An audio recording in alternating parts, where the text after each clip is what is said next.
Hello, my name is Tisha Faulkner. I'm a service coordinator here at FedCap Youth Pathways. Um, let's say 7 years ago this month, I was where you were. I was where you are right now. I was receiving public assistance. I had worked for the Parks Department, and I was ending my term with the Parks Department when I started going to another program with FedCap called Employment Works. Um, I had come back to New York City after being gone for years, and I thought I had a plan to get myself and my children on track. And I had a sick family member, so I just left North Carolina, left everything, and came back to New York, and I had a plan. Well, you know what they say about plans. They never go according to how you think they should go. And my adult life, I worked in the medical field. I wasn't a nurse, but I was a CNA, and I was a certified medication administration supervisor for nursing homes and assisted livings. So I dispensed medications, and I was a CNA, and I trained other CNAs, and I worked. Actually, I worked two jobs at once, a second shift and a third shift job. And when I came to New York, didn't think I would ever have a problem getting a job in healthcare, but I was fooled because all of my certifications were from North Carolina, and New York City didn't accept a certification from outside of New York City. So my certifications and what I thought I had accomplished didn't mean anything when I got here, and I couldn't find a job. And I found myself, trying to do the same thing, and getting rejection after rejection because my certifications weren't valid. I would have to start a school all over again, and I was determined that I wasn't. But so I had to get on public assistance, and but I wasn't going to stay on it. I never thought that I would be getting on it at that time of my life. I thought I would have everything straight and organized, and I thought I would be financially stable, and I wasn't. So it was very hard for myself and my kids, and it was very humbling, having to get on public assistance and having to go to all of these appointments and juggling being here, there, having a small child at the time, and having to take them with me and sit in an office from 9 to 5 like I'm at a job. Then being offered WEP assignments, which was getting your benefits, but working and cleaning office buildings and stuff like that. And I'm like, why I can't have a job in one of these office buildings? I thought I was smart and I can do stuff, but I didn't have the correct computer skills. So I went for training. I went for training at SUNY and got my business office technology certification. Then I was invited back to become certified in Microsoft Word and PowerPoint by SUNY themselves, but I still didn't have a job. So then they said, well, I said I wasn't going to do a WEP assignment, but they said, well, you could come intern here so you can get some experience, and then that way when you'll be more employable. So I took advantage of that, and I was still doing still WEP because I wasn't getting a paycheck, but I was interning and I was getting experience, and I was working in the computer labs, helping people like myself entering the workforce after all these years and having to become computer savvy and wasn't fighting with the computer, and I would help people, older people like myself, stay up with the class because you had younger people that picked up everything quickly, and then you had us older people that it took a little while and we went at a slower pace, but the teacher couldn't slow down, so they had interns like myself there to help you stay caught up, and if you were behind, we helped you get caught up. So I took that, but I still didn't have a job. I had part-time jobs as a home health aide. Oh, I did that too, a home health aide class, because that was quick. 3-week turnover, start working within a month. But the hours weren't consistent, and they were sending me to places where I really didn't want to go. I wasn't getting the jobs in the Bronx. I had to go all the way out in Brooklyn. I was getting lost. I was getting places late, and I did not like that either. So they were saying, well, what are you going to do? I said, well, right now I still, need a paycheck. Give me a parts job. I can clean. I know how to clean up. So it took a couple of tries, but I finally got a parts department job, and I was a JTP. And that was really 6 wonderful months, because first I was making a paycheck. I was getting a Metro card, which is gold, and I was getting exercise and out in the fresh air. Didn't have nobody on my back or on my neck, and I was able to breathe and come out of that dark place that I was at. And it worked for me, but I still had to figure out a way to get off of public assistance and get a real job. This was only 6 months. It was a good 6 months. I went on a lot of interviews. I went to a lot of job fairs, and everybody was rooting for me. You're going to get a job. You're going to get a job. And right at the end, when my 6 month term was coming to an end, I had thought I was hired at United Cerebral Palsy, still in the medical field, still doing what I love to do. They said I didn't have to have the certifications, that I can train and get the medication certifications, but I had so much experience, and they wanted me, and I went back for a second interview, and they said, okay, next week you're going to start training. And next week came, and they rescinded the offer. Now, the reason why is because I had a misdemeanor that I had gotten in North Carolina. I won't go into that. But, and I thought it was expunged because I had only ever had that one thing, and I took care of it, and I had it expunged. I put in the paperwork, and I thought everything was good. And in North Carolina, I was still working my jobs, working in the medical field, but something came up. And when I tracked everything down, it seems like the wrong documents were filed, and it was not expunged. And now I see why I wasn't getting any of the medical jobs here in New York City. And I was having such a hard time. But I did, on your application at the time, you had to disclose if you had any run-ins with the justice system. And I put it down there.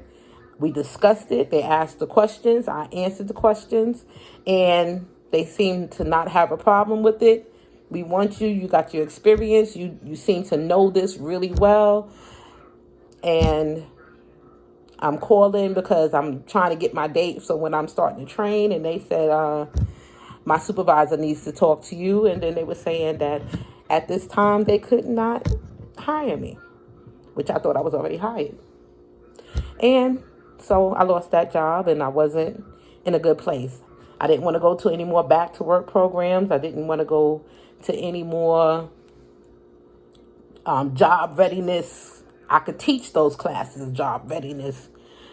So a friend of mine told me about a voluntary program called FedCap Employment Works. And people who have misdemeanors or felonies, they help them find employment.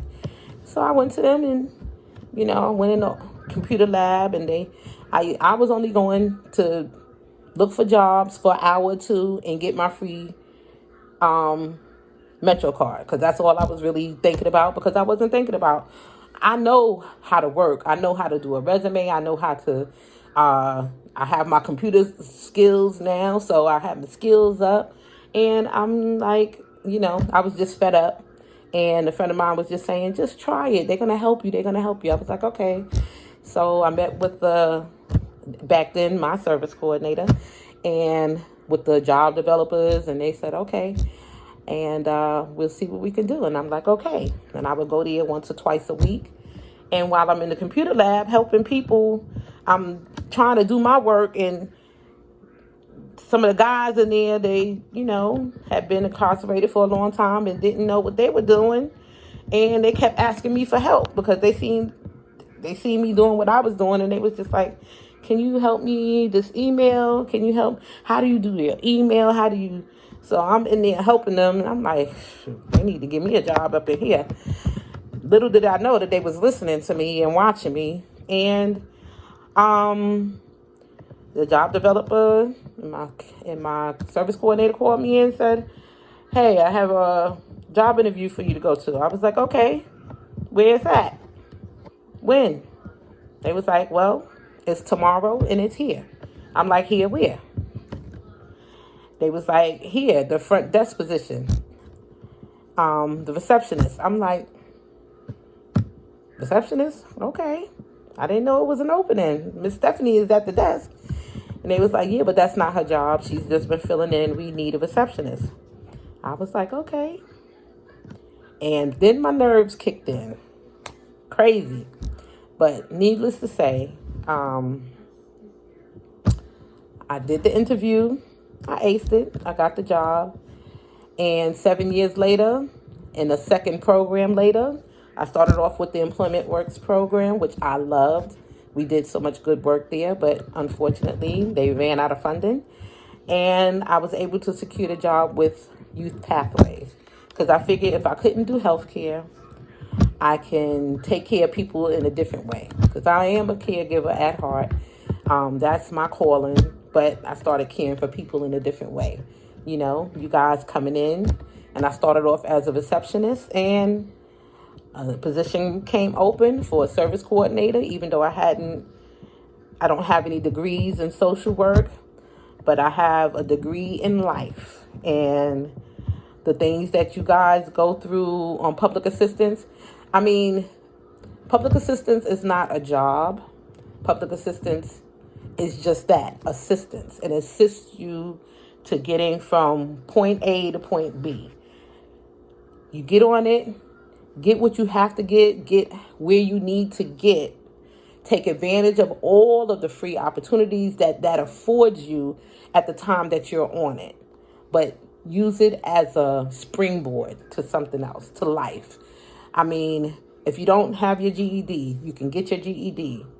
And with the pandemic going on, even if you don't have a computer or Wi-Fi, some of the programs are offering to give you a laptop with Wi-Fi so that you can still take your classes. And don't just stop there. Go to college. College is free. You can even get a stipend for going. And all of these scholarships that you can get for minorities, and just being a minority, you can get scholarships. So there's no reason to stop. There's no reason to not move forward. The one thing you won't get from public assistance is a living wage. Okay? You can't live off of public assistance. And if y'all have figured out a way to live off of it, maybe you have Section 8, maybe you live in housing. Things don't stay the same all the time. Things are going away, so they're trying to they're reaching out to you to say, come on and take advantage of this free training. Come on and take advantage of this schooling. Do it now because it's not promised to you later. It's going to run out at some point. They're going to put a limit on certain things, and you don't want to be caught out there scrambling at the last minute trying to figure it out. Because guess what? I also had a housing voucher, an apartment voucher, working advantage. I got an apartment, me and my kids got an apartment, and I'm still doing the trainings and all of this other stuff. And I pay a portion of it, and I was able to pay my portion. And guess what? They ran out. Money ran out for the program. I lost my apartment. I couldn't afford to pay almost $2,000 for an apartment. I wasn't making enough. I was working part-time and I was still interning. Then I started working for the parks. It still wasn't enough income to cover almost $2,000 in rent. And I lost my apartment all over again. And if I was in an apartment building, it would have been one thing. But it was in a private house, and it was a private owner. So I didn't have the luxury of going to court and getting extensions and getting it put off until I can get into an apartment. I had to do it then. I had 30 days, and I couldn't come up with $3,000, $4,000, $5,000 in 30 days. Even with the assistance of public assistance, they don't move fast enough. They don't move that fast. And when you have a private owner, you out. So I lost my apartment, had to move in with a friend, but I still didn't let that deter me. I took advantage of what I could take advantage of. And then once I started getting a decent wage that I can afford to do what I need to do for me and my family, that was, permanent. I didn't want no temps. I didn't want to do no home health where the hours are fluctuating. I had to find something that I can live with, that I can live, work, and grow into. And that's what I did. So what I'm saying is that it's okay to get on public assistance. Everybody has things that they go through in life. We don't never know where we're going to end up.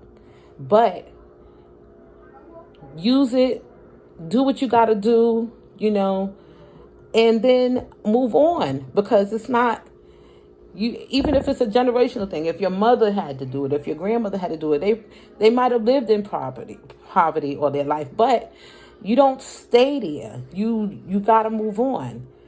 Things don't ever stay the same all the time. Things change, and sometimes they change in a split second, and then you don't have time to you got to scramble.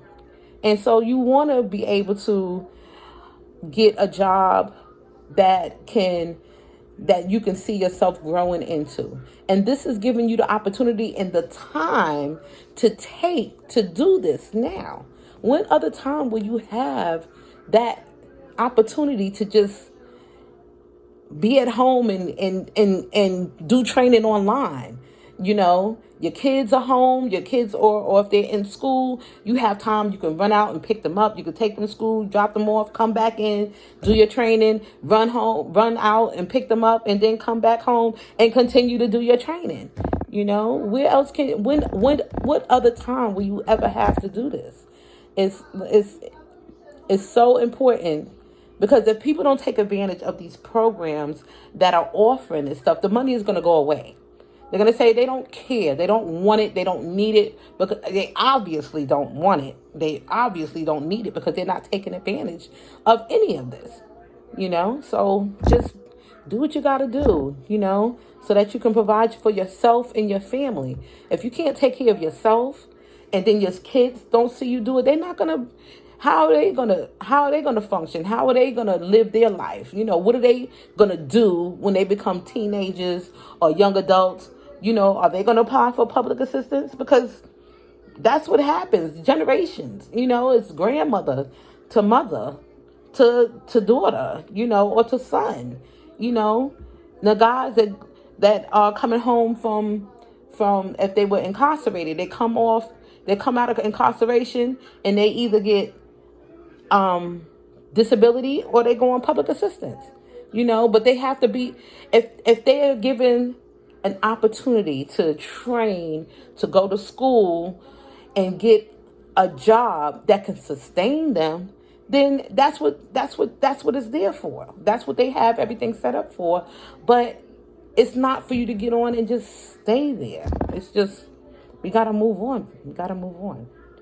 So thank you for listening to me, and thank you for giving me the opportunity to talk to you.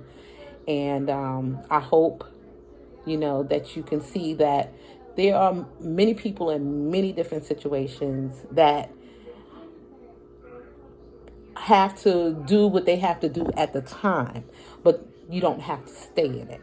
And even though it's very hard, it's not easy, but anything worth having is not easy anyway. But when you do something and you take advantage of the opportunities and you succeed, how much better do you feel? How much self-esteem will you have? How much self-esteem will your children have?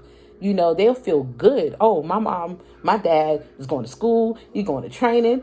Do it together, because these kids can show us something. If you're not computer savvy, ask your kid. They can help you. And I'm not talking about the teenagers. I'm talking about the little ones. They know how to get on stuff. They know how to do stuff. So, we're here to assist you in any way we can, but we want you to succeed. We want you to move on in life and not stay, in your circumstance. You can move on. Thank you.